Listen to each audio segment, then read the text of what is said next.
Assalomu alaykum hurmatli YouTube ishqibozlarim, musofirda yurgan aka-ukalar, qadrli obunachilar. Mana bugun navbatdagi darvozamizni ham o'z joyiga olib kelib ustanovka qilib bo'ldik. Bu darvozamizni Toshkent viloyati Angren shahriga olib kelib o'rnatdik. Juda chiroyli chiqdi bu darvozamiz. Eniga 3.96, bo'yiga 3.5 razmeriga o'rnadi. Mana 2 qanotli bo'ldi. 3.96 eniga 2 qanotli bo'lib, juda chiroyli holatda o'rnadi darvozamiz. Darvozamiz ofis summasi 11 million so'mga olib kelib o'rnatildi. Darvozamiz 1 kvadrat metri 900 ming so'mdan qilib berildi. Darvozamiz materiallari bilan qisqacha tanishtirib o'tsak, stoykalari 2 oyog'ini tagi 10/5 shviller bo'ldi. 10/5 shviller, tepasi 10/5 profil, 1.7 stenada.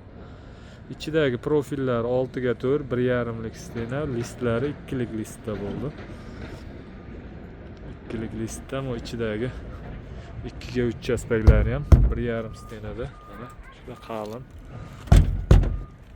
Juda chiroyli holatda olib kelib o'rnatildi darvozamiz. Kraskalariga kelsak, darvozamiz kraskalari mokro asfalt rangda bo'ldi. Mana bir xil svetda qilib sapib berildi. O'rtadagi ruchkalariga qora nejvinka qo'yildi. Ko'rishlaringiz mumkin. Zamoklar har doim o'rnatilgan zubur zamok. Darvozamiz orqa holatlarini ko'rsatib o'tsak, orqa holatlari, orqalari ham tek. Juda chiroyli holatda o'rnadi darvozamiz.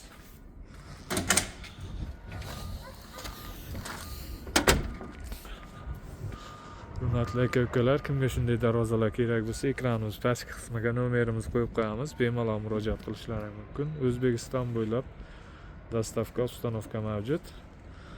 Hamda kanalimizga yangi bo'lsalaring, obuna bo'lishni unutmanglar. Obuna bo'lib, kanalimizni kuzatib borsalaring, keyingi videolarimizda ham kraska sepish, o'rnatish jarayonlarini qo'yib borishga harakat qilamiz. Xudo xohlasa, doim sog' bo'linglar, salomat bo'linglar.